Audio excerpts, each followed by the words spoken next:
বিসমিল্লাহির রহমানির রহিম ওয়া মিন শাররি হাসিদিন ইযা হাসাদ। কোরআনুল কারীমের 113 নম্বর সূরা, সূরাটির নাম সূরাতুল ফালাক। সূরাতুল ফালাকের 5 নম্বর আয়াতের মধ্যে আল্লাহ রাব্বুল আলামিন আপন হাবিব মুহাম্মদ সাল্লাল্লাহু আলাইহি ওয়াসাল্লামকে ওহীর ভাষায় ডাক দিয়ে বলছেন, নবী হে মুহাম্মদ সাল্লাল্লাহু আলাইহি ওয়াসাল্লাম, আপনি আপনার উম্মতদেরকে এই জিনিসটা শিক্ষা দেন, তারা যাতে মানুষের হিংসা থেকে আমি আল্লাহর কাছে পানা চাই। কার হিংসা থেকে? একটু সবাই বলেন, কার হিংসা থেকে? মানুষের হিংসা থেকে। রব্বুল আলামিন এই পৃথিবীর মধ্যে আমাদেরকে সৃষ্টি করলেন, সৃষ্টি করে আমাদেরকে 3টা কাজ দিলেন। কয়টা জানি ভাই? একটু সবাই বলেন। 3টা কাজ দিয়েছেন। কাজ কি? নাম্বার 1, আল্লাহর ইবাদত করতে হবে। There is no god but Allah, and Hazrat Muhammad সাল্লাল্লাহু আলাইহি ওয়াসাল্লাম is his best and last messenger. আল্লাহ ছাড়া কোনো মালিক। 2 নাম্বার, আল্লাহ তাআলা দায়িত্ব দিয়েছেন এই জমিন আল্লাহ, এই জমিনে হুকুমত চলবে একজনের, তিনি কে? আমার এই কপাল দিয়ে সিজদা দিব কোন মাজারের সামনে নয়, কোন গাছের সামনে নয়। আমি যদি আমার ছেলে সন্তান কোনো কিছু চাইতে হয়, আমার হাত দিয়ে একমাত্র একজনের কাছেই চাইবো, তিনি কে? 3 নাম্বার, আল্লাহ তাআলা আমাদেরকে দায়িত্ব দিয়েছেন পৃথিবীর বিনির্মাণে কাজ করা, মানে পৃথিবী তৈরি করার জন্য আমরা যে কুনতুম খায়রা উম্মাত, আমরা যে শ্রেষ্ঠ নবীর শ্রেষ্ঠ উম্মত, শ্রেষ্ঠ নবীর শ্রেষ্ঠ উম্মতের কাজ হলো ভালোর সাথে থাকা, খারাপের সাথে থাকা না। ফেরাউন, নমরুদ, আবু জাহেল, গৌরগোবিন্দের সঙ্গে থাকা মুমিনের কাজ নয়, ঈমানদারদের কাজ নয়, বরং মুসা আলাইহিস সালাতু ওয়াস সালাম, ইব্রাহিম আলাইহিস সালাতু ওয়াস সালাম, স্বয়ং রাসূলুল্লাহ সাল্লাল্লাহু আলাইহি ওয়াসাল্লাম, সাহাবায়ে কেরামগণ, আউলিয়া কেরামদের সঙ্গে থাকা হলো আমাদের বৈশিষ্ট্য। কথা বলেন ঠিক কিনা? মনে রাখবেন, we are proud as a Muslim. Jannah is our destination, but we do not know our destination. We have a lot of mission and vision that we will have to fulfill. আমাদের প্রত্যেকের একটা mission আর vision, প্রত্যেকের mission আর vision হলো জান্নাতে যাওয়া। কথা বলেন ঠিক কিনা? প্রিয় হাজিরিন, গভীর মনোযোগ। আমার আল্লাহ রাব্বুল আলামিন পৃথিবীর মধ্যে আমাদেরকে কেন পাঠালেন? সূরাতুজ যারিয়ার মধ্যে আমার আল্লাহ বড় চমৎকার করে ওহীর ভাষায় ১৫০০ বছর আগে ডাক দিলেন, ওয়ামা খালাকতুল জিন্না ওয়াল ইনসা ইল্লা লিয়াবুদুন।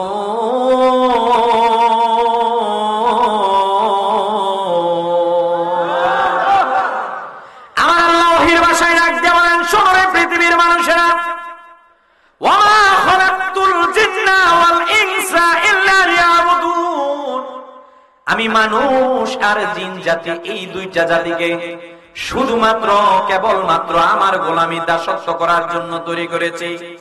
বড় চমৎকার করে আল্লাহ রাব্বুল আলামিন সূরাতুল বাকারা 21 নম্বর আয়াতের মধ্যে আমাদের লক্ষ্য বস্তুর কথা বলছেন, ইয়া আইয়ুহান নাসু উবুদু রাব্বাকুমুল্লাযী খালাকাকুম والذين من قبلكم لعلكم تتقون।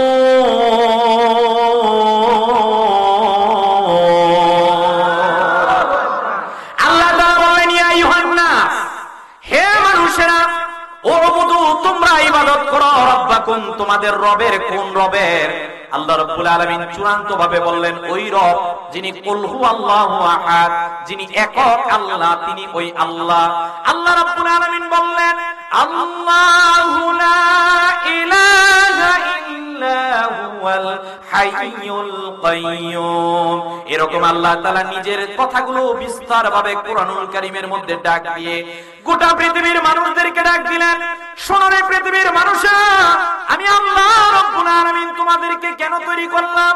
আমরা যদি আমাদের রবকে বলি মালিক, আপনি বলবেন না কেন আপনি আমাদেরকে তৈরি করলেন?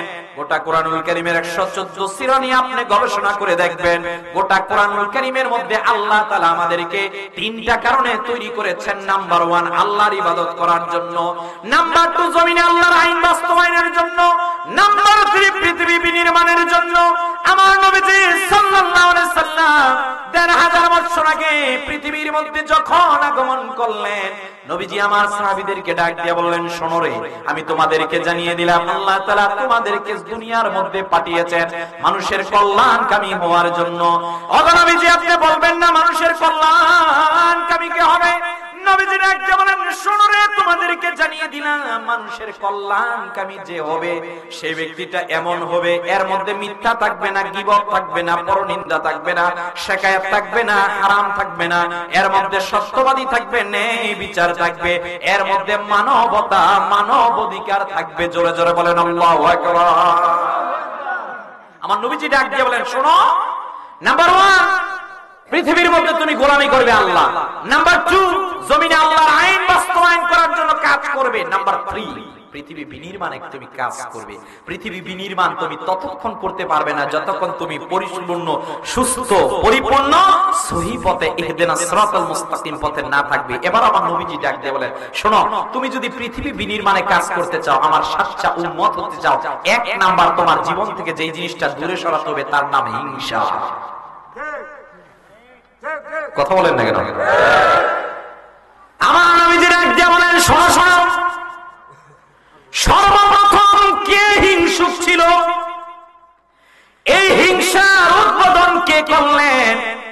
আমার আল্লাহ রাব্বুল আলামিন যখন কুরআনুল কারীমের সূরা বাকারার 30 নম্বর আয়াতে বললেন, ওয়া ইয ক্বালা রাব্বুকা লিল মালাইকাতি ইন্নী জাঈলুন ফিল আরদি খলিফা।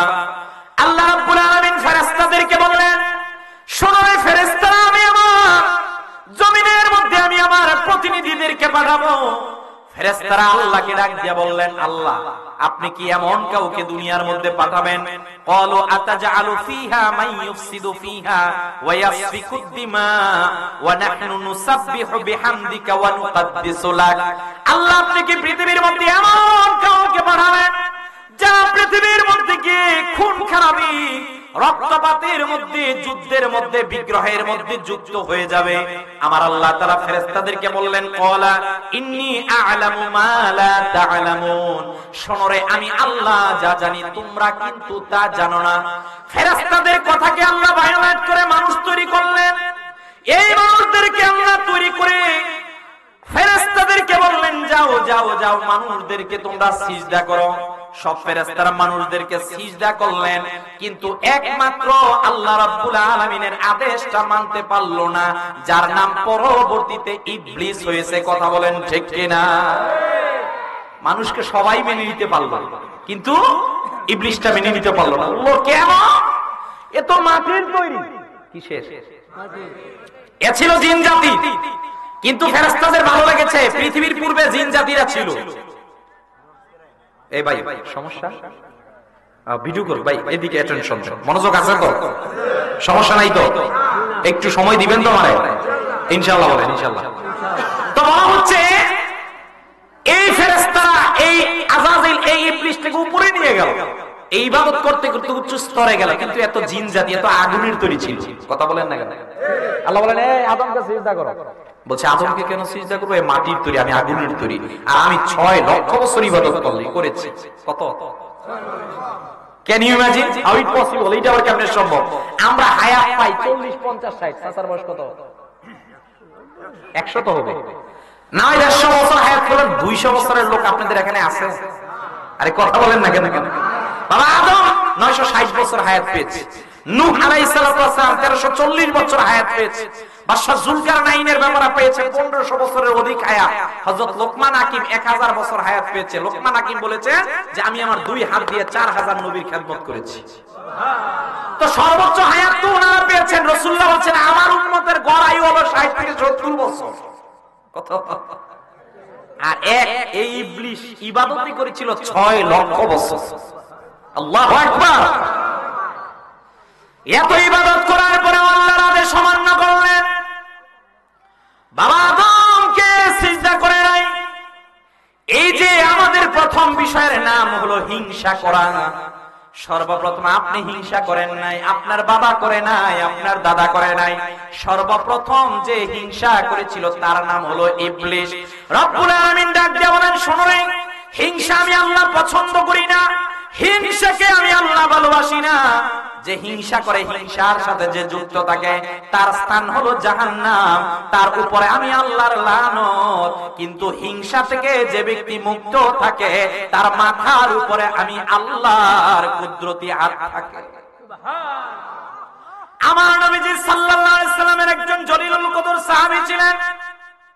সাহাবীর নাম সাদ বিন আবি ওয়াক্কাস রাদিয়াল্লাহু তাআলা আনহু।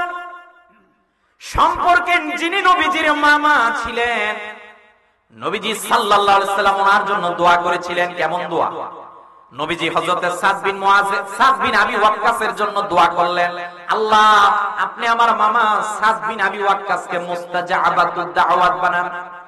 মুস্তাজাবাতুদ দাওয়াতকে যিনি হাত তুললে ওই হাত নিচে নামানোর পূর্বে আল্লাহ কবুল করে ফেলেন। হয় না? আর আওয়াজ দিয়ে বলেন। আল্লাহর হাবিব সাল্লাল্লাহু আলাইহি ওয়াসাল্লাম একদিন মসজিদে নববীর ভিতরে বসা, নবীজি ডাকতে বলেন, আউয়ালু মান ইয়াদখুলু মিন হাযিল বাবি রাজুলুন মিন আহলিল জান্নাহ। হাদিসটা মুসনাদে আহমদের মধ্যে এসেছে, মুসনাদে বাজ্জার 1918 নাম্বার হাদিস সাক্ষী। নবীজি সাহাবীদেরকে বললেন, সাহাবীরা এদিকে আসো। সাহাবীরা বললেন, ওগো নবীজি আপনি কি বলেন? নবীজি ডাকতে বলেন, এখন যেই ব্যক্তিটা মসজিদে নববীর ভিতরে প্রবেশ করবে, আমি রাসূলুল্লাহ সুসংবাদ দিলাম সেই ব্যক্তি জান্নাতি ব্যক্তি। দ্বিতীয় দিন আবার একই ঘটনা ঘটলো। নবীজি ডাক দিয়ে বলেন, আউয়ালু মান ইয়াদখুলু মিন হাযিল বাবি রাজুলুন মিন আহলিল জান্নাহ। শোনো রে, এখন যে মসজিদে প্রবেশ করবে সে জান্নাতি। এইভাবে নবীজি তৃতীয় দিন আবার বললেন একই ঘটনা। সাহাবীর নাম হযরত আব্দুল্লাহ, তিনি নবীজির সামনে বসা। ওই সাহাবী যিনি মসজিদে নববীর ভিতরে প্রথম দিন প্রবেশ করলেন, তিনি আবার দ্বিতীয় দিন প্রবেশ করলেন, তিনি আবার তৃতীয় দিনও প্রবেশ করলেন। এবার নবীজি যখন বললেন পরপর 3 দিন একজন সাহাবীর জান্নাতের ঘটনা, ওই সাহাবী আব্দুল্লাহ এবার বাবার কাছে অনুমতি নিলেন, বাবা আপনি যদি অনুমতি দেন, আমি আল্লাহর হাবিব সাল্লাল্লাহু আলাইহি সাল্লাম যেই সাহাবীকে জান্নাতের কথা বললেন, আমি ওই সাহাবীর বাড়ির মধ্যে যেতে চাই। বাবা বললেন অনুমতি দিলাম। হযরতে আব্দুল্লাহ ইবনে আমর ইবনুল আস ওনার নাম, তিনি এইবার সাহাবীর বাড়ির মধ্যে গেলেন। সাহাবীর বাড়ির মধ্যে গিয়ে বলেন, ভাই আমি আপনার বাড়িতে মেহমান থাকতে চাই। নবীজির আদর্শ ছিল বাড়ির মধ্যে মেহমান আসলে তাকে সম্মান করতে হবে।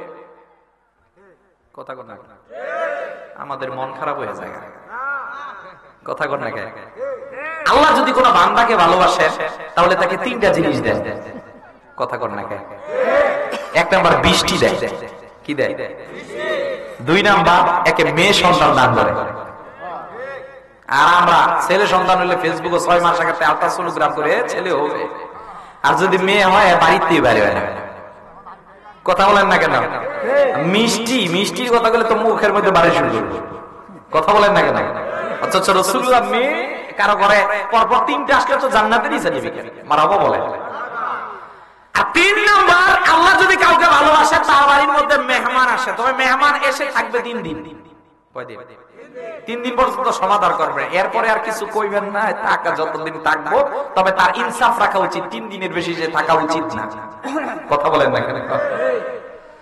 ওই সাহাবী আবার হযরত সাদ বিন আবি ওয়াক্কাসের বাড়ির মধ্যে গেলেন। নবীজি ডাক দিয়ে আব্দুল্লাহ রাদিয়াল্লাহু তাআলা আনহু সাহাবীর বাড়ির মধ্যে যখন গেলেন, কয়েকদিন তিনি রইলেন। 1 দিন 2 দিন 3 দিন। 3 দিন থাকার পর চলে যাচ্ছে।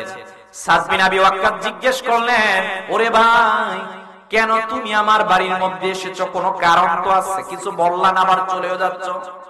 সাহাবী ডাক দিয়ে বলেন, এ ভাই আপনার তো জানা নাই আমি আল্লাহর হাবিব সাল্লাল্লাহু আলাইহি সাল্লামের সঙ্গে মসজিদে নববীর ভিতরে ছিলাম। নবীজি ডাক দিয়ে বলেন, সাহাবীরা রে শোনো শোনো, তোমাদেরকে জানিয়ে দিলাম, এখন যে সাহাবী মসজিদে নববীর ভিতরে প্রবেশ করবে সে জান্নাতে যাবে। সফলতা তো এক জায়গার মধ্যে, যদি দুনিয়া থেকে জান্নাতের সার্টিফিকেট নিতে পারি, আশারায়ে মুবাশশিরিন 10 জন জান্নাতি, এছাড়া তো জান্নাতের ওই রকমের সংবাদ নাই। ডাক দিয়ে বললেন, আপনাকে জানিয়ে দিলাম রাসূলুল্লাহ আপনার ব্যাপারে পর 3 দিন জান্নাতের কথা বললেন। আমি আপনাকে সার্চ করার জন্য আসলাম, আপনি এমন কি আমল করেন যেই আমলের কারণে রাসূল আপনাকে জান্নাতের কথা বললেন। আপনি 5 ওয়াক্ত নামাজ পড়েন, আমরাও পড়ি। আপনি তাহাজ্জুদ পড়েন, আমরাও পড়ি।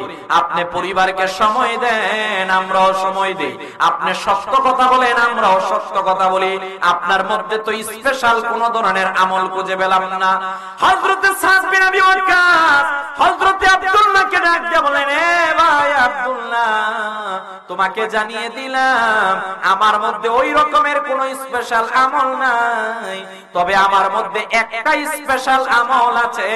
প্রতিদিন রাত্রে বেলা আমি যখন ঘুমাতে বাড়ির মধ্যে যাই, আমি এর সঙ্গে যদি কোন ব্যক্তির মন মালিন্য হয় আমি তাকে ক্ষমা করে দেই, আর আমি কোন ব্যক্তির সঙ্গে হিংসা আর বিদ্বেষ পোষণ করি না।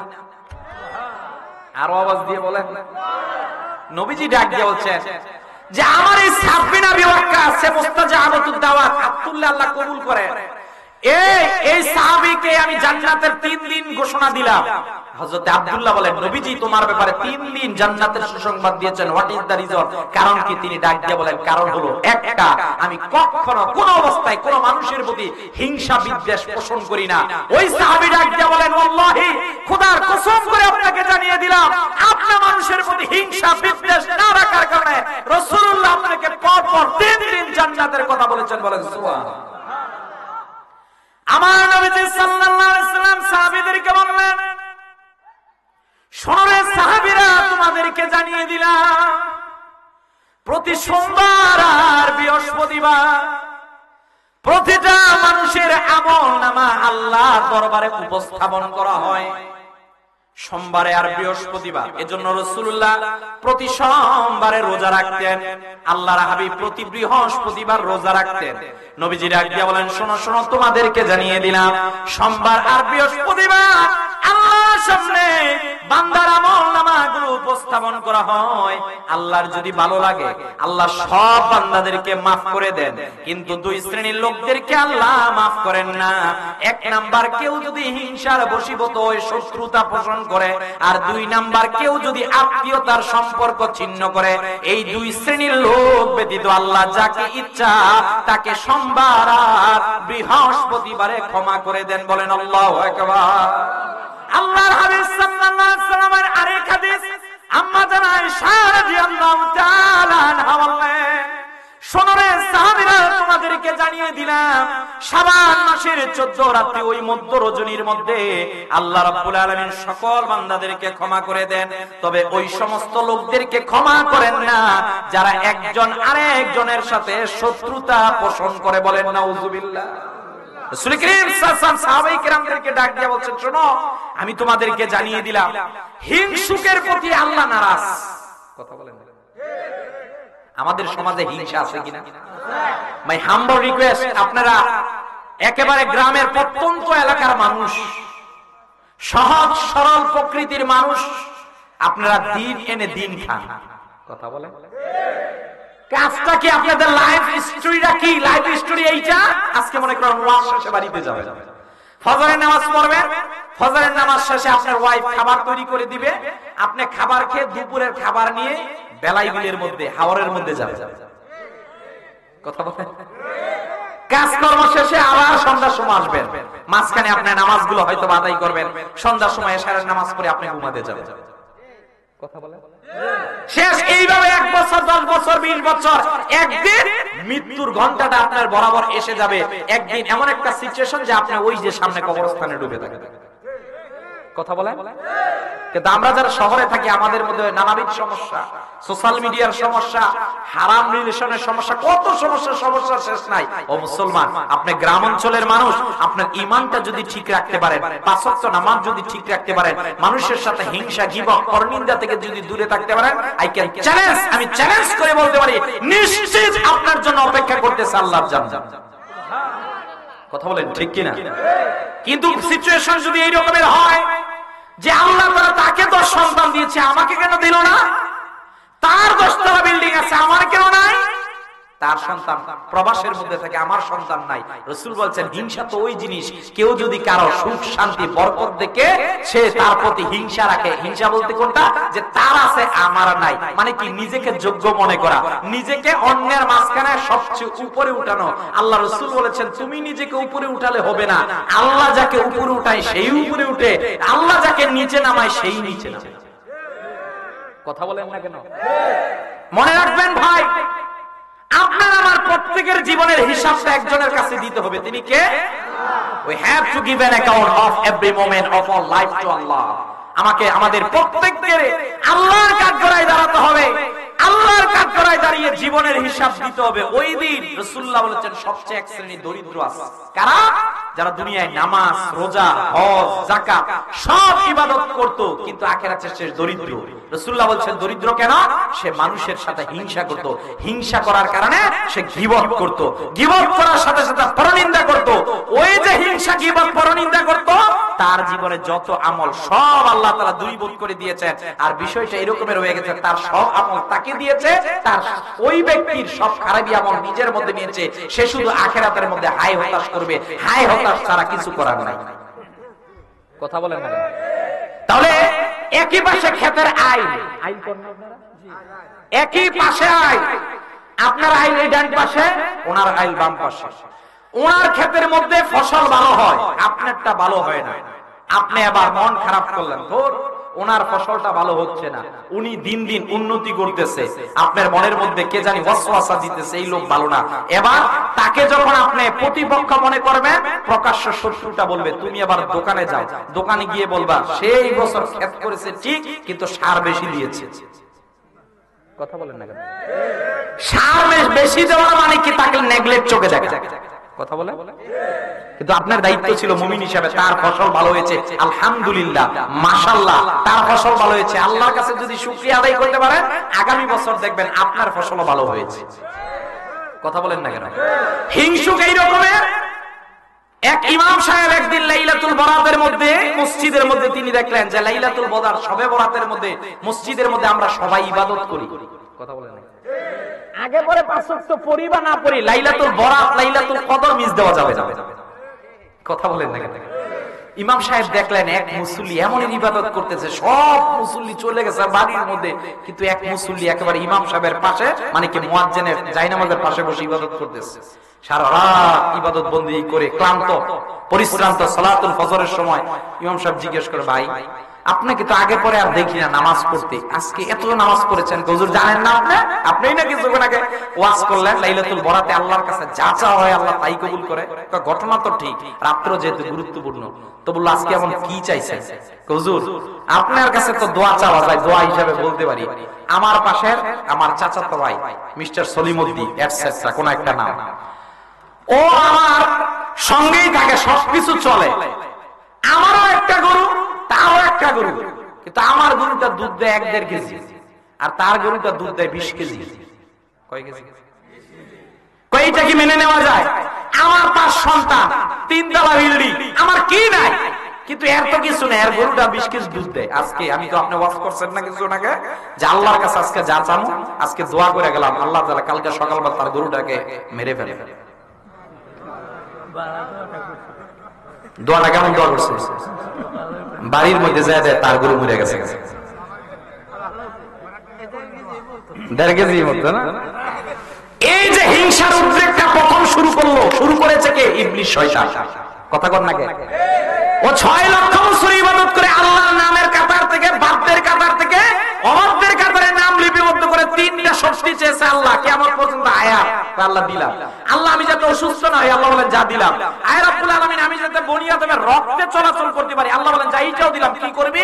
আল্লাহকে চ্যালেঞ্জ করে বলেছিল এরা কিভাবে আপনার ইবাদত করে, ভালো কাজ করে, আই ক্যান চ্যালেঞ্জ, আমি চ্যালেঞ্জ দিলাম, এরা আপনার পক্ষে আসতে পারবে না, আপনার ইবাদত করতে পারবে না। আল্লাহ বলেছিল তুই যদি আমার বান্দাদেরকে দিয়ে গুনাহ করাতে করাতে পাহাড় সমপরিমাণ করিয়ে ফেলিস, আমার বান্দা যদি একবার মৃত্যুর পূর্বে তওবার মতো তওবা করে, আমি তার জীবনের গুনাহ মাফ করে দেব।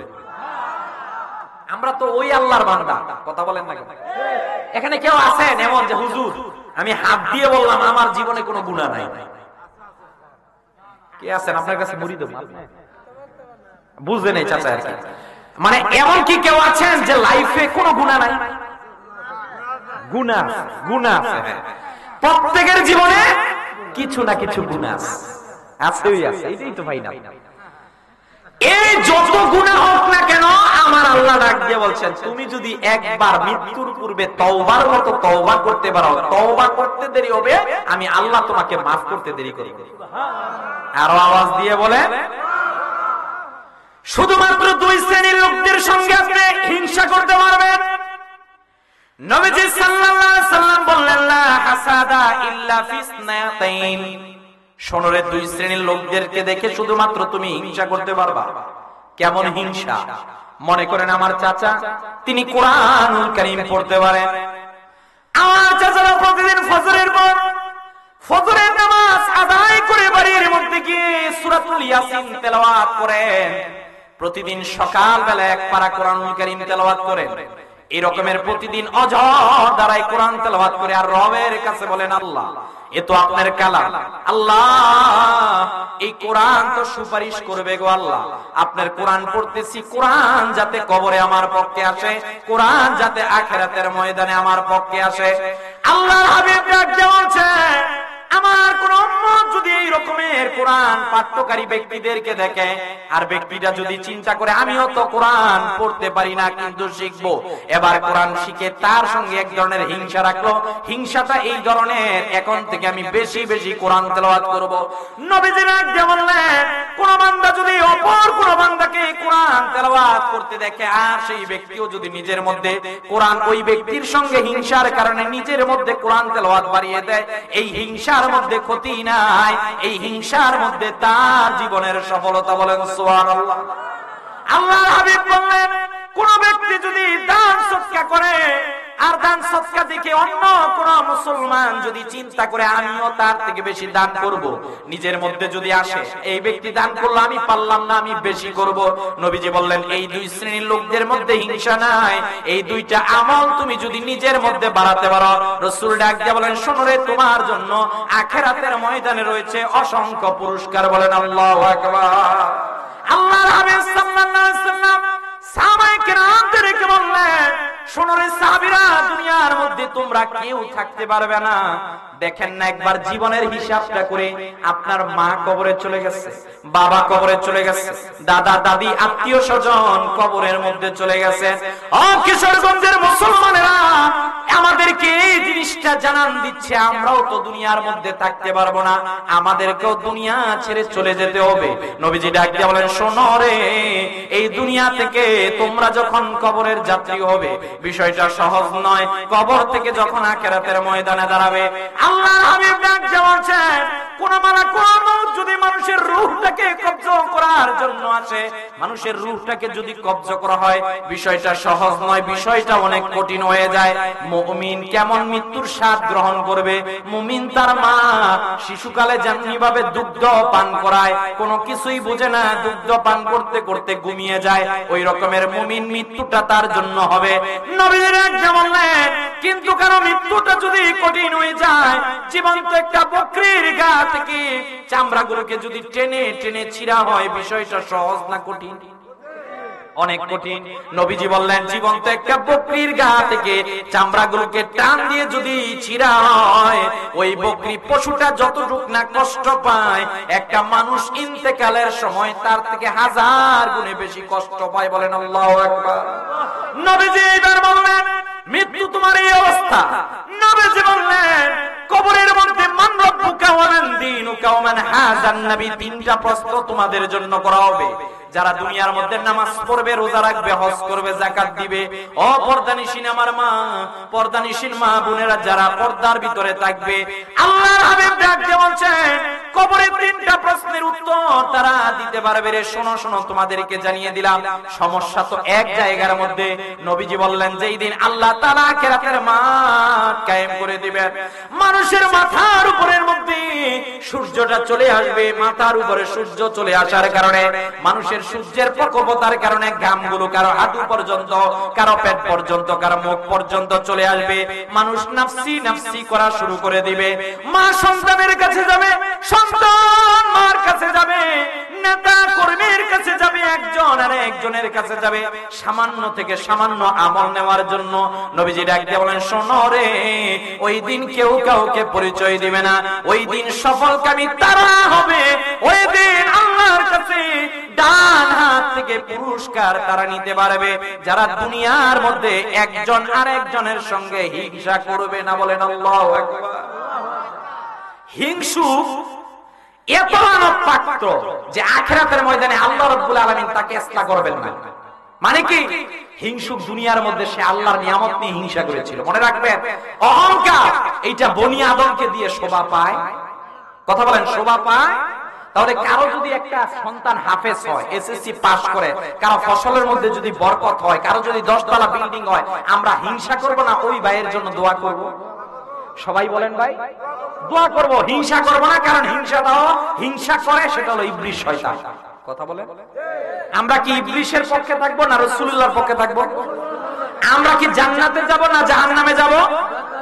জান্নাতে যাব, রাসূলুল্লাহর পক্ষে থাকবো। তাহলে এতটুকু সংক্ষিপ্ত আলোচনায় স্মরণ রাখেন, হিংসা করা যাবে না। এই কারণে শয়তানের কাজ হিংসা। আলাম আহাদ ইলাইকুম ইয়া বনি আদম আল্লা তা'বুদুশ শাইতান ইন্নাহু লাকুম আদুউম মুবিন। শয়তান আমাদের প্রকাশ্য শত্রু, তাহলে শয়তানের কাছে যাওয়া যাবে। এক নাম্বার হিংসা। দুই নাম্বার গীবত করা যাবে না। কি করা যাবে না? গীবত মানে কি? আপনার ভাইয়ের মধ্যে এমন কিছু গুণ, যেই খারাপ গুণের কথাগুলো আপনি বললে আপনার ওই ভাই কষ্ট পাবে।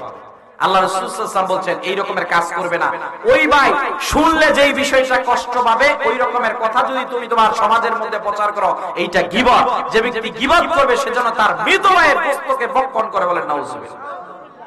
আমার নবীজি একদিন দুইটি কবরের পাশ দিয়ে যাচ্ছিলেন।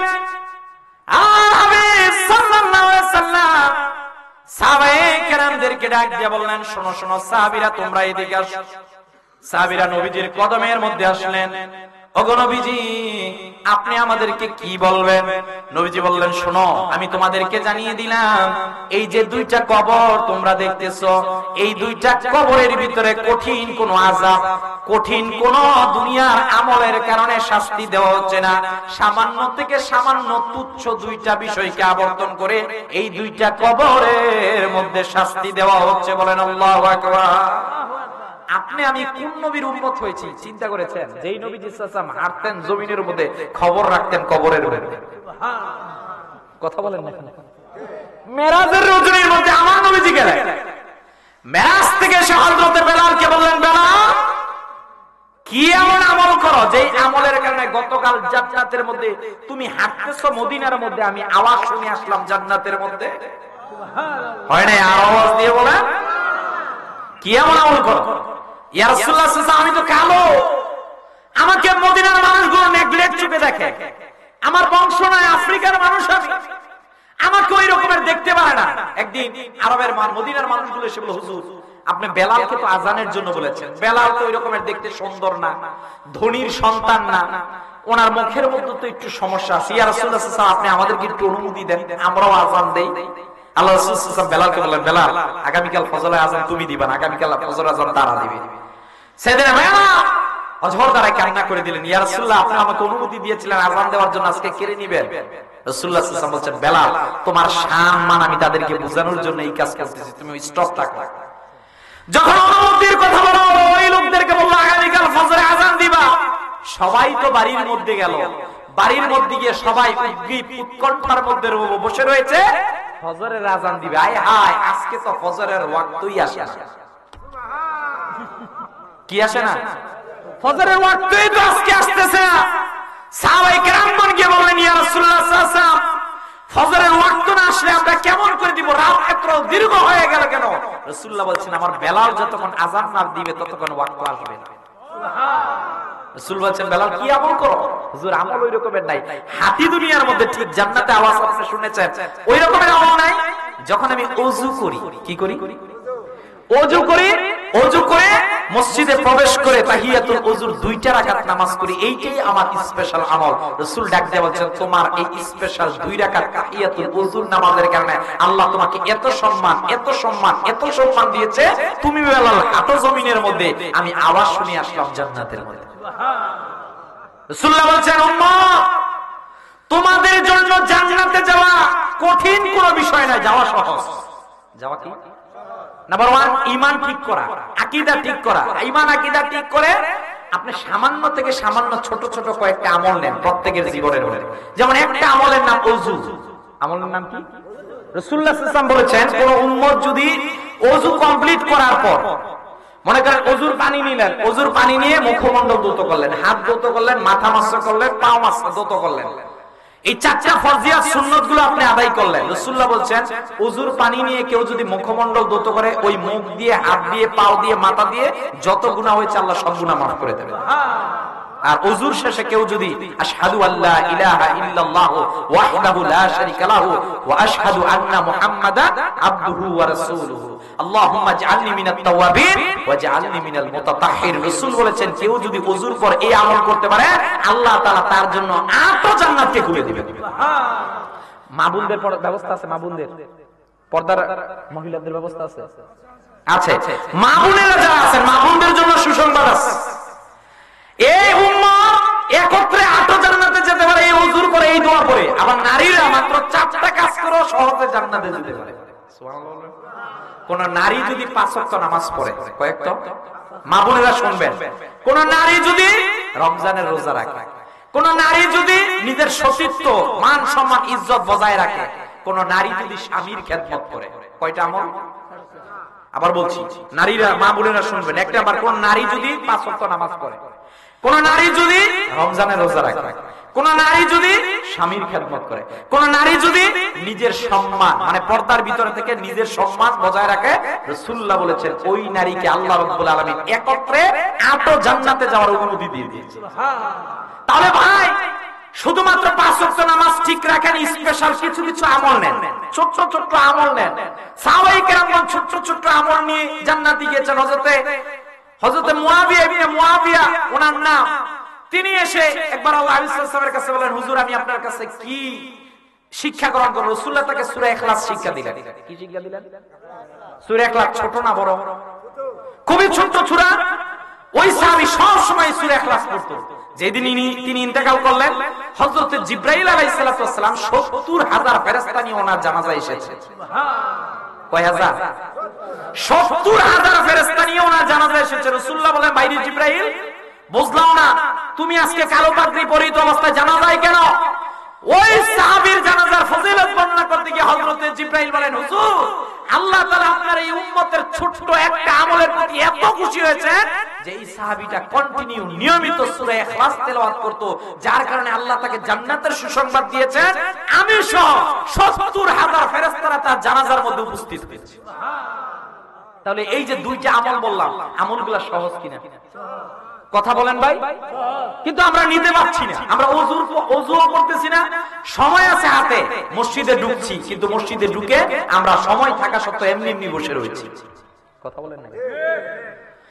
আমার যে দুনিয়ার মধ্যে থেকে সাহাবীদেরকে বললেন এই 2 কবরে শাস্তি দেওয়া হচ্ছে, এই কবরটার মধ্যে যাকে শাস্তি দেওয়া হচ্ছে সে প্রস্রাব থেকে পবিত্রতা রক্ষা করত না, আর এই কবরের মধ্যে যে আছে সে মানুষের গীবত করত। কি করত?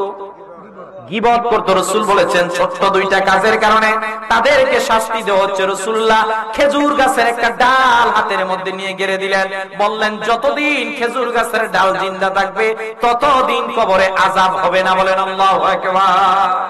ততদিন আযাব হবে না। রাসূলুল্লাহ সাল্লাল্লাহু আলাইহি ওয়াসাল্লাম চূড়ান্তভাবে কোরআন কারীমের আয়াতকে সামনে নিয়ে বলেছেন, শোনো আমি তোমাদেরকে জানিয়ে দিলাম, ইয়া আইয়ুহাল্লাযীনা আমানু জাতানিবু কাসীরাম মিনাজ যান্নি ইন্না বা'দা যান্নি ওয়া লা তাজাসসু ওয়া লা ইয়াগতাব বা'দুকুম বা'দা আইয়ুহিব্বু আহাদুকুম আইয়াকুলা লাহমা আখিহি মাইতান ফাকারিহতুমুহু। আল্লাহ রাব্বুল আলামিন বললেন, শোনো, 1 নাম্বার ধারণাপ্রসূত কোনো কাজ করবা না, 2 নাম্বার গোয়েন্দাগিরি করবা না, 3 নাম্বার গীবত করবা না। কথা বলেন না। গীবত আমাদের মানব শরীরের জন্য একটা মরণবিধি ক্যান্সার। কথা বলেন না। শুধুমাত্র গ্যাস্ট্রিক আলসার ক্যান্সার হলে আপনি বুঝবেন, এটা দৈহিকগত দিক থেকে বুঝবেন, কিন্তু আপনার আত্মিক একটা বিষয় আছে। এই আত্মিক রোগটার জন্য আমাদেরকে পীরের দরবারে যেতে হয়। কথা বলেন। ইলমে শরীয়ত শিক্ষার জন্য পীর সাহেব হুজুরের দরবারে যেতে, এই যে বললো সোনাকান্দা দরবার, ফাতিহাবাদ দরবার, এরকমের হক্কানি দরবার যেগুলো আছে এগুলোর মধ্যে যেতে হয় কেন? পীর সাহেব হুজুরের কাছে যান, তিনি আমার ওস্তাদ, তিনি আমার এই যে ইলমে বাতিন ভিতরের একটা জগৎ আছে, ভিতরের জগৎকে ইসলাহ করার জন্য কোরআন হাদিস থেকে আমল শিক্ষা দেন।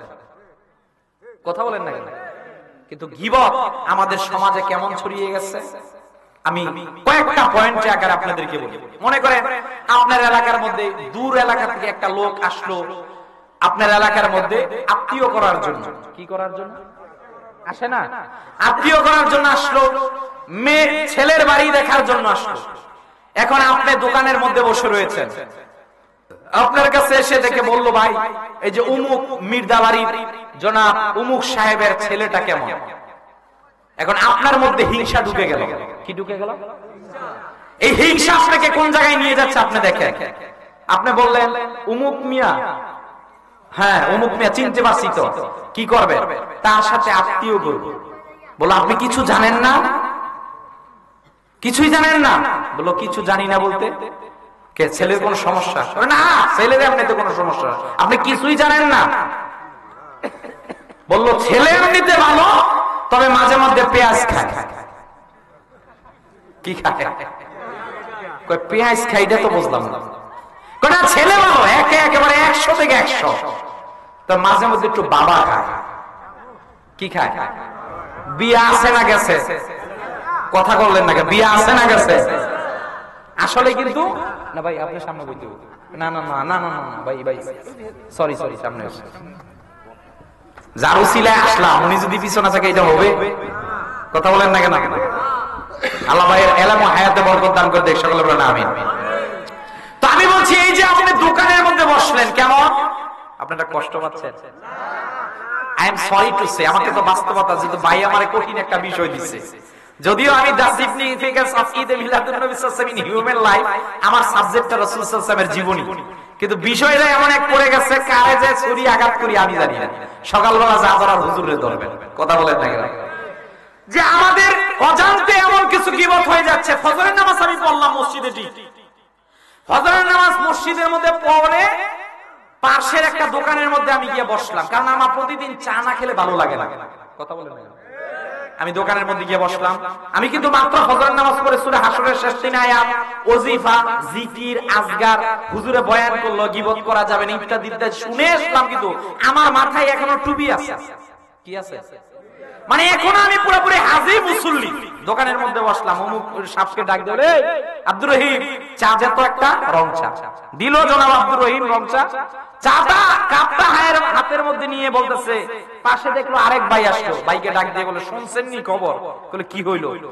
শুনছি গতকালকে নাকি উমুকের ছেলে উমুকের মেয়ের লয়ে ভাগ্যা গেছে। কথা বলেন না কেন? আপনি কিন্তু মাত্র মসজিদ থেকে নামাজ পড়ে আসছেন। কথা বলেন। যদি ওই মেয়েটা বা ওই ছেলেটা বেগেও যায়, আপনি যে এই জায়গার মধ্যে বসলেন, আপনাকে তো এর জাসুসি গোয়েন্দাগিরি করার জন্য দায়িত্ব দেওয়া হয়নি। এই রকমের আপনি প্রতিদিন 5 ওয়াক্ত নামাজ 60 ওয়াক্ত তাহাজ্জুদ যদি পড়েন, আর দোকানের মধ্যে বসে যদি অমুকের গীবত করেন, অমুকের পরনিন্দা করেন, এই নামাজ মৃত্যু পর্যন্ত হলেও আখিরাতে গিয়ে দেখবেন আপনার কোনো আমলনামা নাই। কথা বলেন না কেন? সমাজ পরিবর্তন করতে হবে। আপনি চা স্টলে যাবেন চা খেতে, আমি আপনাকে বাধা দিচ্ছি না, আপনি যান, এটা লাগে, আপনি চা খাবেন, সবকিছু খাবেন, দোকানের মধ্যে বসে অমুকের ছেলে নিয়ে গীবত নয়, অমুকের মেয়ে নিয়ে গীবত নয়। যদি দোকানের মধ্যে আলোচনা করতে হয়, একটা সূরা নিয়ে আলোচনা করবেন, কোরআন নিয়ে আলোচনা করবেন, রাসূলের হাদিস নিয়ে আলোচনা করবেন, সময় পেলে আলেম ওলামাদের ওয়াজ শুনবেন। কথা বলেন ভাই। রাসূল বলেন ফকির ওই ব্যক্তি। ইয়া রাসূলুল্লাহ সাল্লাল্লাহু আলাইহি ওয়াসাল্লাম কোন ব্যক্তি ফকির? আমার নবীজি ডাক দিয়ে বলেন ফকির ওই ব্যক্তি যে আখিরাতে দাঁড়িয়ে দেখবে, আখিরাতে সে তো টেনশন নাই কোনো, তার অনেক নামাজ রোজা হজ যাকাত ইবাদত আছে, আখিরাতে দাঁড়িয়ে দেখবে কিচ্ছু নাই। আল্লাহর কাছে বলবেন, আল্লাহ আমার নামাজ কোথায় গেল, রোজা কোথায় গেল, হজ কোথায় গেল, যাকাত কোথায় গেল? এইবার ইকরা কিতাবাকা কাফা বিনাফসিকাল ইয়াউমা আলাইকা হাসিবা। আল্লাহ বলে, এই বান্দা এই যে তোর আমলনামা পড়। এইবার চূড়ান্ত খেলা, যেই দিন আল্লাহ বলবেন তোমার আমলনামা পড়ো, আপনি দেখবেন এই যে সমারচর রানীগঞ্জের একদিন মাহফিলের মধ্যে রাত্রে বেলা ঘুমান নাই, আরামের বিছানাকে লাথি মেরে দিয়ে এই মাহফিলে রাত্র 12টার সময় দিয়েছে, এইটা আছে। আপনি দেখবেন একদিন একটা চুরি করেছিলেন, ওইটাও আছে। আপনি দেখবেন একটা মানুষের গীবত করেছিলেন আকার ইঙ্গিতে, ওইটাও আছে। আপনি দেখবেন সামান্য তুচ্ছ থেকে তুচ্ছ ঘটনা থেকে কেন্দ্র করে হিংসা করেছিলেন, ওইটাও আছে। আপনি ওই দিন চিন্তা করবেন, হায় রে হুজুর তো ঢাকা থেকে এসে ঠিকই বলেছিল, ওই যে গীবত করেছিলাম, হিংসা করেছিলাম, আজকে আমার যত আমল সব তাকে দেওয়া হয়েছে, তার যত বদ আমল সব আমাকে দেওয়া হয়েছে। কথা বলেন না কেন? তাহলে প্রিয় হাজরিন, আমরা এমন একটা মুসল্লি হতে চাই, এমন একটা নবীজির উম্মত হতে চাই, আমাদের জীবনে হিংসা থাকবে না। কথা বলেন না কেন? হিংসা সবার মাঝখানে আছে, হুজুরদের মধ্যে কম আছে। এখন আবার আপনারা পাইয়া লেছেন একেবারে হুজুর একেবারে অনেক খারাপ হয়ে গেছে নাকি? যেমন হুজুরের মানুষই না নাকি? আমি একটা তথ্য দিই, আল্লাহ তাআলা হিংসা তৈরি করেছেন 10 ভাগ। কয় ভাগ? 10 ভাগ তৈরি করে 9 ভাগই আলেমদেরকে দিয়েছে। কয় ভাগ? সুবহানাল্লাহ, বাড়িতে ঘুমের সময় যায় কইবেন আজকে। আর 1 ভাগ আপনাদেরকে দিয়েছে। কথা বলেন না কেন? ওই যে 2 হুজুর একবার এক বাড়ির মধ্যে জিজ্ঞাসা, পরে যিনি বাড়ির মধ্যে দাওয়াত দিয়েছেন বললেন, ওই হুজুর কেমন? আরে এই তো একটা ছাগল। ওনার কাছে গিয়ে বলছে, উনি কেমন? আরে এই তো একটা গরু। এখন দুপুরে যখন খাবার দিছে, খাবারের সময় তো গাছ টাসে ভরা। আমরা আলেম মানুষ, সম্মানিত মানুষ, আপনি এই কাজ করলেন কেন? আপনি ওনারা ছাগল বলছেন, আপনি ওনারা গরু বলছেন। আমাদের দেশে ছাগল আর গরুরে ঘাস খাওয়ায়। কথা বলেন না কেন? এজন্য এটা হলো আমাদের আত্মসমালোচনা। খুশি ঠিক বেশি করে না, আমার ভাই আবার আমারে ধরবো। আমি আত্মসমালোচনা করে গেলাম না। হিংসা থেকে যে আলেম মুক্ত বিষয়টি এরকমের নয়। হিংসার মধ্যে আলেমও পড়বে, হিংসার মধ্যে পাবলিকও পড়বে, হিংসার মধ্যে নারীও পড়বে, সব সেক্টর হিংসার মধ্যে পড়বে। রাসূল বলেছেন, ওই জায়গা থেকে যে মুক্ত হবে সে হলো মুমিন। ওই জায়গা থেকে যে মুক্ত হবে সে আমার সচ্চা আশিক উম্মত। ওই জায়গা থেকে যে মুক্ত হতে পারবে তার খবরে মিজানে হাসরে আল্লাহ তাখাফু ওয়ালা তাহজানু ওয়াবশিরু বিল জান্নাহ, তার কোনো টেনশন নাই, তার জন্য অপেক্ষা করতেছে আল্লাহর জান্নাত। বলেন সুবহানাল্লাহ। শুধু তাই না, আমার নবীজি সাল্লাল্লাহু আলাইহি ওয়াসাল্লামের হাদিস, আল্লাহর হাবিব সাল্লাল্লাহু আলাইহি ওয়াসাল্লাম বললেন, হাদিসটা সহিহ বুখারীর মধ্যে এসেছে, শোনো রে সাহাবীরা, তোমাদেরকে জানিয়ে দিলাম, যে ব্যক্তি হিংসা করবে তার 3টা বিষয়, তার জন্য 3টা গতি। নবীজি বললেন, 1 নাম্বার, যেই ব্যক্তি গীবত করবে তার দোয়া তাকে আমার আল্লাহ কবুল করবেন না। বলেন নাউজুবিল্লাহ। 2 নাম্বার, নবীজি ডাক দিয়ে বলেন, শোনো রে, তোমাদেরকে জানিয়ে দিলাম, যেই ব্যক্তি গীবত করবে গীবতকারীর কোন নেক আমল কবুল করা হবে না। 3 নাম্বার, তার পাপের আমল নামাটা এত ভারী হয়ে যাবে সে ব্যক্তি মুক্তি পেতে পারবে না। আল্লাহর হাবিব যেই দিন মেরাজ থেকে আসলেন, সাহাবীদেরকে বললেন, শোনো রে সাহাবীরা, গতকালকে আমি জান্নাতের মধ্যে প্রবেশ করলাম। জান্নাতের মধ্যে গিয়ে দেখি আমার উম্মতের নারীরা জাহান্নামের মধ্যে বেশি জ্বলতেছে। আমি এক শ্রেণীর লোকদেরকে জান্নাতে দেখলাম, আরেক শ্রেণীর লোকদেরকে জাহান্নামের মধ্যে দেখলাম। তবে আমি এমন এক শ্রেণীর লোকদেরকে দেখলাম হাতের আঙ্গুলগুলোর নখগুলো তামার তৈরি। আমি আমার ভাই জিবরাইলকে জিজ্ঞেস করলাম, ওরে ভাই জিবরাইল, তুমি আমাকে বলবা না, আমি এই যে দেখলাম হাতের মধ্যে আঙ্গুলের নখগুলো তামার তৈরি, নিজের শরীরগুলোকে এইভাবে আঁচড়াচ্ছে, নিজেকে কষ্ট দিতেছে, ইয়া রাসূলুল্লাহ আপনি কি জানতে চান? নবীজি বললেন, হে ভাই জিবরাইল, কেন তারা নিজের শরীরের মধ্যে এই ধরনের তামার আঙ্গুল দিয়ে, তামার নখ দিয়ে আঁচড়াচ্ছে? হযরতে জিবরাইল বললেন, হুজুর আপনাকে জানিয়ে দিলাম, এরা হলো আপনার উম্মতের ওই উম্মত যারা জীবনের মধ্যে গীবতের মধ্যে যুক্ত ছিল। বলেন নাউজুবিল্লাহ। রাসূলুল্লাহ সাল্লাল্লাহু আলাইহি ওয়াসাল্লাম বললেন, যারা গীবত করবে আমি জাহান্নামে এই শাস্তি দিলাম। বিন্নার একটা হাদিস, কোন মানুষ যদি ভুল করে, ওরে ভাই এমন তো কেউ নাই আমাদের জীবনে ভুল হবে না। ভুল হবে কিনা? বাবা আদম আলাইহিস সালাতু ওয়াস সালাম একটা ভুলের কারণে দুনিয়ার মধ্যে আসলেন। খতিব কাসতালানী মাওয়াহিবুল্লাহ দুনিয়ার মধ্যে নকল করেছেন, হযরতে আদম একটা ভুল করে দুনিয়ার মধ্যে আসলেন। ভুলের কারণে 350 বছর কাঁদলেন বাবা আদম, মা হাওয়া, দুইজন 350 বছর কাঁদলেন। খতিব কাসতালানী লিখলেন, বাবা আদম হাওয়া দুইজনের চোখের পানিটা যদি এক পাল্লায় দেওয়া হয়, সৃষ্টির সূচনা লগ্ন থেকে কিয়ামতের শেষ ব্যক্তি পর্যন্ত যদি সকলের চোখের পানিটা এক পাল্লায় দেওয়া হয়, বাবা আদম আর হাওয়া আলাইহিস সালাতু ওয়াস সালাম দুইজনের চোখের পানির পাল্লাটা ভারী হয়ে যাবে। রব্বানা যালামনা আনফুসানা ওয়া ইল্লাম তাগফির লানা ওয়া তারহামনা লানাকুনান্না মিনাল খাসিরিন বলে এত কান্না করেছেন। প্রিয় হাজরিন, যখন ভুল হবে, ভুল হওয়াটাই স্বাভাবিক, যেহেতু আমরা মানুষ। ভুল হলে সাথে সাথে তওবা করব একজনের কাছে, তিনি কে? আস্তে বলবেন না, তিনি কে? ভুল হলে কেউ যদি ভুল স্বীকার করে ক্ষমা চায়, তাহলে সে হয় মুমিন, সে হয় মুমিন, তার জন্য ডাবল পুরস্কার। কিন্তু ভুল হলে ভুলের উপর ইস্তেকামত দাঁড়িয়ে থাকে, তার নাম শয়তান ইবলিস। কথা বলেন না কেন? হযরত মূসা আলাইহিস সালাম আল্লাহর সাথে যখন তুর পাহাড়ে যাবেন কথা বলার জন্য, কাল্লামাল্লাহু মূসা তাকলিমা, আল্লাহ তাআলা মূসাকে বলেন, মূসা তুর পাহাড়ে আসো, আমার সাথে কথা বলবা। মারহাবা বলেন। আল্লাহ শর্ত দিলেন চারটা। কয়টা? এ মূসা তুর পাহাড়ে আসো, মূসা পবিত্রতার শর্ত, মূসা অমুক সময়ে আসবা, মূসা পায়ের জুতা খোলো। এই চারটা শর্ত দিয়ে আল্লাহ বলেন, মূসা তুমি তুর পাহাড়ে আমার সাথে কথা বলে আসবা। আল্লাহ সাল্লাল্লাহু ডাক দিয়ে বলছেন, মূসা নবীর তো এই সম্মান, আল্লাহ তাআলা আমার উম্মতকে কত সম্মান দিয়েছে জানো? আমার উম্মত মূসার মতো তুর পাহাড়ে যাওয়া লাগবে না, সিনা পাহাড়ের মধ্যে যাওয়া লাগবে না, আরাফার কোন পাহাড়ে যাওয়া লাগবে না। আমার উম্মত যখন সুন্দর মতো ওযু করে তাহাজ্জুদ, আমার উম্মত যখন সুন্দর মতো ওযু করে জায়নামাজের মধ্যে সিজদা দেয়, তাদের সিজদা আর আল্লাহর কুদরতি পায়ের মধ্যে কোনো পার্থক্য নাই। আর আওয়াজ দিয়ে বলেন, কোন পার্থক্য নাই। মূসা আলাইহিস সালাম আল্লাহর সঙ্গে কথা বলতে যাবেন, এই ইবলিস শয়তান ডাক দিল, মূসা আমি তো একটা ভুল করেছিলাম, আল্লাহকে জিজ্ঞেস করেন, যদি আল্লাহ চায় তাহলে আমি এই পথ থেকে দূরে আসতেছি। আল্লাহ বললেন, মূসা আলাইহিস সালাম যখন ভুলে গেলেন আল্লাহর কাছে, ঘটনাটা পরবর্তীতে আবার যাই হোক, আল্লাহ তাআলা ওনাকে স্মরণ করালেন, উনি জানলেন। আল্লাহর কাছে বলেন, আল্লাহ ইবলিস শয়তান তো আপনার কাছে ক্ষমা চাইতেছে ভুলের জন্য, বলছে তার জন্য ওই রকমের কোনো কষ্টকর কিছু বিষয় না। আদমকে সে, আমি বলেছিলাম জিন্দা অবস্থায় সিজদা করার জন্য, এখন গিয়ে আদমের কবরে সিজদা করে। কোন জায়গায় পার্থক্য? শুধু এখানে, আগে ছিল জিন্দা, এখন আদম আলাইহিস সালাম চলে গেছেন। তবে আল আনবিয়া ও আহিয়াউন ফি কুবুরিহিম, আমাদের আহলে সুন্নাত ওয়াল জামাতের আকীদা, নবীগণ রাসূলগণ ওনারা ওনাদের কবরের মৃত না, জিন্দা জিন্দা জিন্দা। কথা বলেন না কেন? আরে শুধু জিন্দা বিষয়টা এরকমের নয়। নবীজি বললেন, সহিহ মুসলিম 372 নম্বর হাদিস, মারারতু আলা মূসা লাইলাতা উসরিয়া বিইনদাল কাসীবিল আমারি ওয়া হুয়া কায়িমুন ইউসাল্লি ফি কবরি। আমি যেদিন মেরাজের মধ্যে গেলাম, আমি দেখলাম আমার ভাই মূসা তার কবরের মধ্যে দাঁড়িয়ে নামাজ আদায় করতেছে। তাহলে মৃত মানুষ কি কবরে দাঁড়িয়ে নামাজ পড়তে পারে? কথা বলেন, পারে?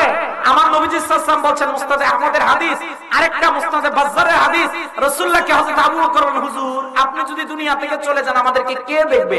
নবীজি বলেন, হায়াতি খায়রুল লাকুম তুহদিসুনা ওয়া ইউহাদিসু লাকুম ওয়া আফাতি খায়রুল লাকুম তুরাদু আলাইয়া আমালুকুম। আবু বকর, যেমনি ভাবে আমি রাসূলুল্লাহ তোমাদের এই মুহূর্তের মধ্যে দেখছি, দুনিয়া থেকে চলে যাওয়ার পর রওজা শরীফ থেকে দেখবো, সে কেমনে দেখবো তোমাদেরকে জানিয়ে দিলাম।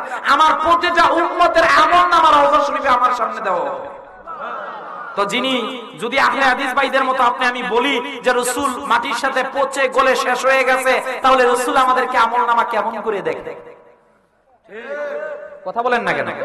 তাহলে কম্প্রোমাইজ আমাদের এক জায়গার মধ্যে নাই, সেটা হলো আম্বিয়া আলাইহিস সালাতু ওয়াস সালামের কোনো সমালোচনা করা যাবে, সাহাবায়ে কেরামদের কোনো সমালোচনা করা যাবে, কোন সমালোচনা। ইবলিস শয়তানকে যখন বলা হলো, আপনি এখন এক কাজ একটাই তো আল্লাহ দিয়েছে, খালি যে বাবা আদমের কবরের সামনে সিজদা করবেন। ইবলিস শয়তান কত দুষ্ট, কত দুরাচার, কয় যে আদমকে আমি জিন্দা অবস্থায় সিজদা করি না, আজকে যদি মৃত্যুর পর আমি সিজদা করব। নাউজুবিল্লাহ বলবেন। তাহলে ভুল হলে সাথে সাথে তওবা করে ফেলবে। কথা বলেন না কেন?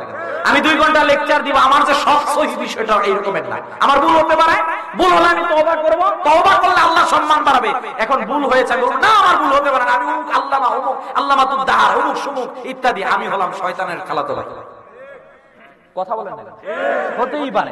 তো বাবা আদম আলাইহিস সালাতু ওয়াস সালামের সেই ঘটনাটাকে আপনাদের সামনে আমি উপস্থাপন করলাম। প্রিয় হাজির, আমি যে বিষয়টা আপনাদেরকে বুঝাতে চাচ্ছি, যখনই ভুল হবে ক্ষমা চাইবেন একজনের কাছে, তিনি কে? আমার নবী সাল্লাল্লাহু আলাইহি সাল্লামের একজন সাহাবী ছিলেন। এই সাহাবীর নাম হযরত মাইস রাদিয়াল্লাহু তাআলা আনহু। নবীজির একজন জলিলুল কদর সাহাবী হযরত মাইস ইবনে মালিক আল আসলামী রাদিয়াল্লাহু তাআলা আনহু। এই সাহাবী প্রথমবার জিনা করলেন, দ্বিতীয়বার জিনা করলেন, তৃতীয়বার জিনা করলেন, চতুর্থবার জিনা করলেন। সাহাবী এবার চতুর্থবার নবীজির কদমে আসলেন, ইয়া রাসূলুল্লাহ, ইয়া হাবিবাল্লাহ সাল্লাল্লাহু আলাইহি ওয়াসাল্লাম, প্রথমবার জিনা করেছি, তওবা করেছি শয়তানের ওয়াসওয়াসার মধ্যে নবীজি বললাম, দ্বিতীয়বার, তৃতীয়বার, চতুর্থবার আমি ওগো নবীজি জিনা করেছি, আপনি আমাকে শাস্তি দেন। জিনা যে ব্যক্তি করবে, বিবাহিত হলে এক শাস্তি, অবিবাহিত হলে আরেক শাস্তি। ভাই এখানে রয়েছেন, এটা ফুকায়ে কেরামদের মাসআলা যে জিনার ধরন অনুযায়ী তাকে শাস্তি দেওয়া হবে। আল্লাহর হাবিব সাল্লাল্লাহু আলাইহি ওয়াসাল্লাম হযরত মাইস রাদিয়াল্লাহু তাআলা আনহুর ব্যাপারে সিদ্ধান্ত নিলেন, তাকে কঙ্কর পাথর নিক্ষেপ করে দুনিয়া থেকে খতম করে দাও। সাহাবায়ে কেরামগণ তাই করলেন। এই সাহাবীকে এইবার কবরস্থ করা হলো। নবীজি সাল্লাল্লাহু আলাইহি ওয়াসাল্লাম এবং ওনার সঙ্গে দুইজন সাহাবী এইবার নবীর সঙ্গে হাঁটা শুরু করে দিলেন। আল্লাহর হাবিব সাল্লাল্লাহু আলাইহি ওয়াসাল্লাম হযরত মাইস ইবনে আসলামী রাদিয়াল্লাহু তাআলা মালিক আল আসলামী রাদিয়াল্লাহু তাআলা নিকট দিয়ে কবরের পাশ দিয়ে হেঁটে যাচ্ছিলেন। ওই দুইজন লোক, যেই দুইজন নবীজির সঙ্গে ছিলেন, ওই দুইজন ডাক দিয়ে বললেন, এরে এই নিমক হারামটা কত স্পর্ধা, সে রাসূলের কাছে ছিল একবার, দুইবার, তিনবার, চারবার সে জিনা করেছে, সে কেমন জানি দুষ্ট হয়ে গিয়েছিল। আল্লাহর হাবিব সাল্লাল্লাহু আলাইহি ওয়াসাল্লাম তাদের কথাবার্তাগুলো শুনলেন। কিছু দূর নবীজি সামনে গেলেন। সামনে যাওয়ার পরে এবার নবীজি একটা মৃত কুকুরকে দেখলেন। আল্লাহর হাবিব ডাক দিয়ে বলেন, এইদিকে আসো। তারা দুইজন এইদিকে আসলো। নবীজি ডাক দিয়ে বললেন, এই যে একটা মৃত কুকুর দেখতেছো, তার গোশত তোমরা খাও। নাউজুবিল্লাহ। এরা তো চিন্তায় পড়ে গেল, আরে রাসূলুল্লাহ সাল্লাল্লাহু আলাইহি ওয়াসাল্লাম আজ পর্যন্ত আমাদেরকে এই কথা বলেন নাই, তাহলে আমরা কেন এই মৃত কুকুরের গোশত খাবো? নিশ্চিত এখানে কোনো না কোনো কারণ আছে। কথা বলেন না কেন? আল্লাহ হাবিব সাল্লাল্লাহু আলাইহি ওয়াসাল্লাম বলেন, তোমরা যে কিছুক্ষণ পূর্বে হযরত মাইস রাদিয়াল্লাহু তাআলা আনহুর ব্যাপারে বলেছিলা, তোমরা জানো? আমি তোমাদেরকে জানিয়ে দিলাম, আল্লাযী নাফসি মুহাম্মাদিন বিয়াদি ফাইন্নাহু ফি নাহরিন মিন আনহারিল জান্নাতি ইয়াতাগাম্মাসুন। সুনানে আবু দাউদের হাদিস সাক্ষী আল্লাহ হাবিব সাল্লাল্লাহু আলাইহি ওয়াসাল্লাম ডাক দিয়ে বলেন, শোনো, আমি তোমাদেরকে জানিয়ে দিলাম, আমার এই সাহাবী মৃত্যুর পূর্বে এত তওবা, এত তওবা, এত তওবা ইস্তেগফার করেছেন যে আল্লাহ তাআলা তার তওবাটাকে কবুল করেছেন। আজকে আমি রাসূলুল্লাহ জমিন থেকে দেখতেছি তিনি জান্নাতের নহরের মধ্যে গোসল করতেছেন। তাহলে ভাই, মানুষের ভুল হলে আমাদের দায়িত্ব, কর্তব্য হলো একটা, মানুষকে সংশোধন করে দিবে। কথা বলে পাবলিক প্লেসের মধ্যে সেটাকে আমরা বলাবলি করব না। 3 নাম্বার, পরনিন্দা, অন্যের দোষ ত্রুটিগুলো সমাজের মধ্যে এনে সেগুলোকে আমরা উপস্থাপন করব না। আমি চূড়ান্ত একটা কথাই আপনাদের সম্মুখে বলতে চাচ্ছি, আমরা রাসূলের উম্মত, আমরা এখন থেকে কারো প্রতি হিংসা করব। কথা বলেন, হিংসা করব। 2 নাম্বার, এখন থেকে গীবত করব। 3 নাম্বার, পরনিন্দা করব না। পরিশেষে একটা কথা, আজকে বাড়িতে যখন যাবেন গিয়ে হিসাব করবেন, আল্লাহ কি আমার জীবনের কারণে আমার প্রতি খুশি আছে কিনা। ওয়া আখিরু দাওয়ানা আনিল হামদুলিল্লাহি রাব্বিল আলামিন।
ربنا ظلمنا أنفسنا وإن لم تغفر لنا وترحمنا لنكونن من الخاسرين اللهم إني أعوذ بك من عذاب القبر ومن عذاب النار ومن فتنة محيا وممات ومن فتنة مسيح الدجال ফেলিয়ে না দিও আল্লাহ, ফেলিয়ে না দিও।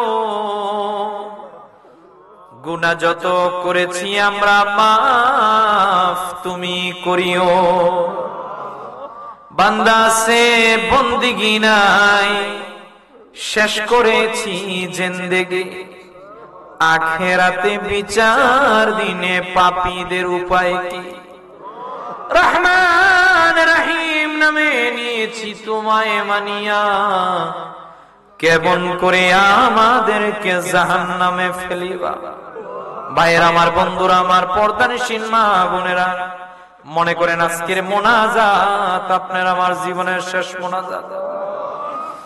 আজকের এই হাত দিয়ে মোনাজাত করলেন, কবে জানি কোন দিন জানি মা বাবাকে কবরে রেখেছে। ওই মৃত মা বাবার কথা স্মরণ করে চক্ষু দুইটাকে নত করে হাত দুইটাকে উপরে তুলে আমার আল্লাহকে একটা ডাক দিয়ে বলেন আল্লাহ। জবানটা ছেড়ে আরো আওয়াজ দিয়ে বলেন আল্লাহ।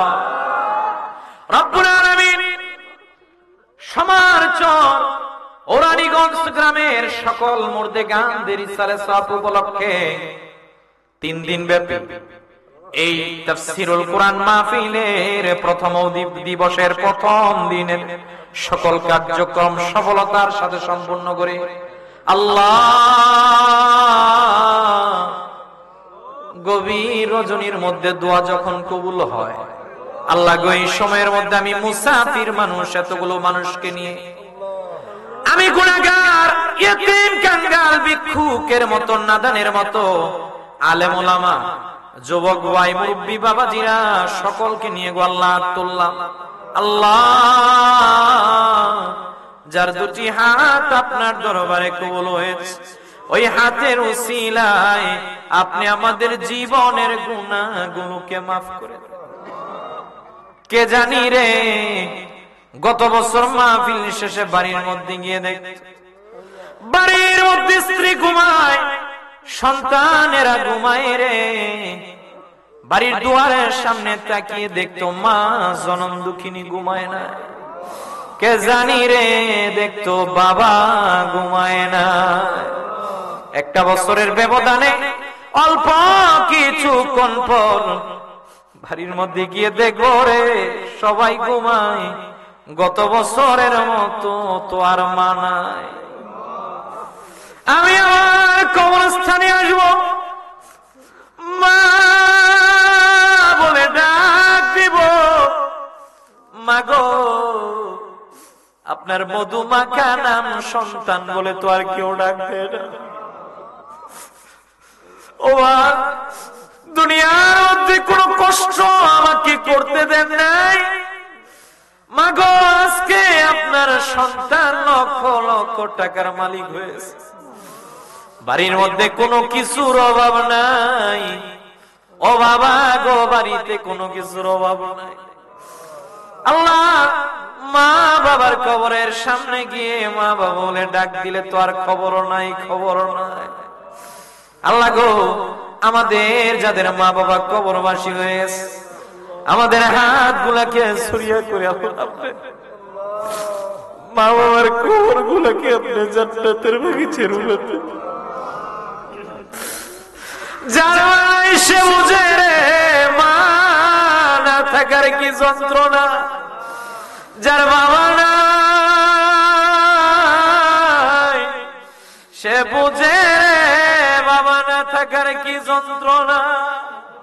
আল্লাহ এই তাফসীরুল কোরআন মাহফিলের উসিলায় আল্লাহ গো, এই সকল কবর, সকল মুর্দেগানদের কবর গুলাকে আপনি জান্নাতের বাগিচায় রূপান্তরিত করে দেন। আল্লাহ গো, আমার ডানে বামে সামনে পিছনে চতুর্দিকে অত্র এলাকা থেকে দূরে এই মাহফিলের মধ্যে এখন যারা হাত তুললো, যত আত্মীয় স্বজন, মা বাবা, দাদা দাদি, নানা নানি, ভাই বারাদর, যত আত্মীয় স্বজন কবরবাসী হয়ে গেছে, আল্লাহ এই হাতের উসিলায় প্রতিটা কবরবাসীদেরকে আল্লাহ আপনি মাফ করে দেন রব্বুল আলামিন। শ্রদ্ধাভাজন মাওলানা কামালউদ্দিন আনসারী ভাই, আল্লাহ গো, এলাকার মানুষদেরকে নিয়ে আপনার কোরআনের বাগান সাজাইলো। ভাইয়ের কোন স্বার্থ নাই, আপনি তো জানেন। আল্লাহ আমার ভাই প্রবাসী ভাইগুলোর নাম ধরে ধরে বলল, এলাকার মানুষগুলোর কথা বলল, যুবক ভাইদের কথা বলল, মা বোনদের কথা বলল। ভাই কাউকে শত্রু মনে করে না গো আল্লাহ, সকলকে ভাই মনে করে। আল্লাহ তিনি ঐক্লান্তিক প্রচেষ্টার বিনিময়ে যেই 3 দিন ব্যাপী তাফসীরুল কোরআন মাহফিলটাকে সাজাইলো, এই মাহফিলটাকে আপনি কবুল আর মঞ্জুর করে নেন। আল্লাহ গো, প্রবাসী ভাইরা যে যেইভাবে সাহায্য সহযোগিতা করেছে, কেউ ধন দিয়ে, কেউ মন দিয়ে, টেলিফোন ভাই বললাম আনসারী ভাই এই বছর পারলাম না, আগামী বছর দিব। বাইরে ভিসা নাই, পাসপোর্ট নাই। আল্লাহ গো, আমার প্রবাসী ভাইদেরকে আপনার কুদরতি হাতের মধ্যে সুপর্দ করে দিলাম। আল্লাহ এই এলাকার প্রবাসী ভাইদেরকে আপনার কুদরতি খাজানা দিয়ে আপনি হেফাজত করে। আর রব্বুল আলামিন এলাকার মানুষগুলো যে যেভাবে সাহায্য সহযোগিতা করেছেন গো আল্লাহ, সকলের নাম তো নিতে পারবো না গো আল্লাহ, আপনি অন্তর্যামী, অন্তরের খবর জানেন। ভাই যাদের নাম উপস্থাপন করলো, যাদের নাম ছুটে গেল, আল্লাহ একটা টাকা পয়সা দিয়ে হলেও যে যেইভাবে সাহায্য সহযোগিতা করেছে, প্রত্যেকের ধন আর মনগুলোকে আপনি কবুল করে নেন। আল্লাহ এই এলাকার অনেক মানুষ অসুস্থ, বিশেষ করে আনসারী ভাইয়ের আম্মার অপারেশন হয়েছে। এই এলাকার অনেক মানুষ খাটের বিছানার মধ্যে পড়ে রয়ে গেছে। আল্লাহ অনেকে হসপিটালের মধ্যে আছে গো, যে যেইভাবে অসুস্থ, আল্লাহ প্রত্যেককে আপনি শেফা দান করে দেন। আল্লাহ এই এলাকার প্রতিটা যুবকদেরকে আপনি কবুল করে নেন, হযরত ওমরের মতো আপনি কবুল করে নেন। আল্লাহ এই এলাকার আলেমদেরকে আপনি কবুল করে নেন, মুরব্বী বাবাজিদেরকে আপনি কবুল করে নেন। মালিক পর্দার অন্তরালে আমার মা বোনেরা হাত তুলেছে, মা বোনেরা মনের দুঃখ দুনিয়ার কারো কাছে বলতে পারে না। আমার মা বোনদেরকে হযরতে ফাতেমার মতো আপনি কবুল করে নেন। আল্লাহ এই মাহফিলটাকে কিয়ামত পর্যন্ত আপনি জারি রাখেন। আগামী 2 দিন, আগামীকাল, আগামী পরশু দিনের মাহফিলটাকে আপনি পরিপূর্ণ সফলতা আপনি দান করে দেন রব্বুল আলামিন। আপনার কাছে ফরিয়াদ, আপনি আমাদেরকে কথাগুলোর উপর আমল করার জন্য তৌফিক দীক্ষা দান করে দেন। আমাদেরকে নামাজি হিসেবে কবুল করে নেন, হিংসা, গীবত, পরনিন্দা, শিকায়েত থেকে রক্ষা করেন। আল্লাহ এমন একটা জীবন আপনি আমাদেরকে দান করেন, মৃত্যুর পর কবরে গিয়ে যাতে রাসূলুল্লাহকে দেখি মুস্কি হাসি আসতেছে। আল্লাহ আপনি আমাদেরকে আখিরাতের ময়দানে রাসূলুল্লাহর শাফাত দান করিয়েন। ভাইরা আমার, বন্ধুরা আমার, গভীর রজনী ও পর্দানিশীন আমার মা বোনেরা, দোয়া কবুলের সময় মোনাজাত নিজেরটা নিজে করতে পারলে ভালো। আমার ভাইরা, যার যা চাওয়ার আছে রে, একটা বারের জন্য চেয়ে নেন। যদি চাওয়ার মতো চাইতে পারেন, আল্লাহ ফিরিয়ে দিবেন না।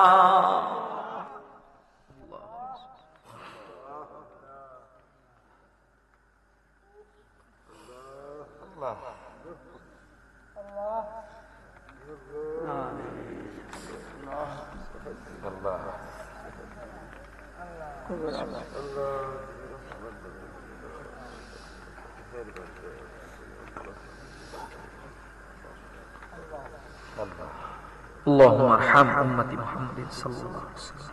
اللهم اصلح أمة محمد صلى الله عليه وسلم. اللهم فرج أمة محمد صلى الله عليه وسلم.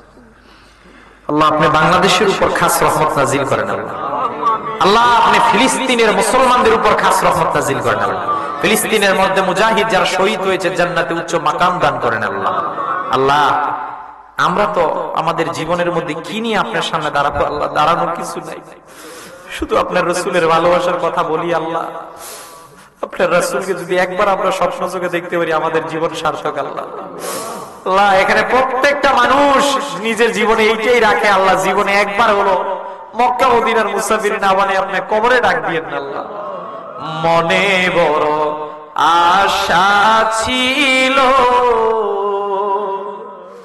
যাব মদিনা, সালাম আমি করব গিয়ে, সালাম আমি করব গিয়ে নবীর রওজায়।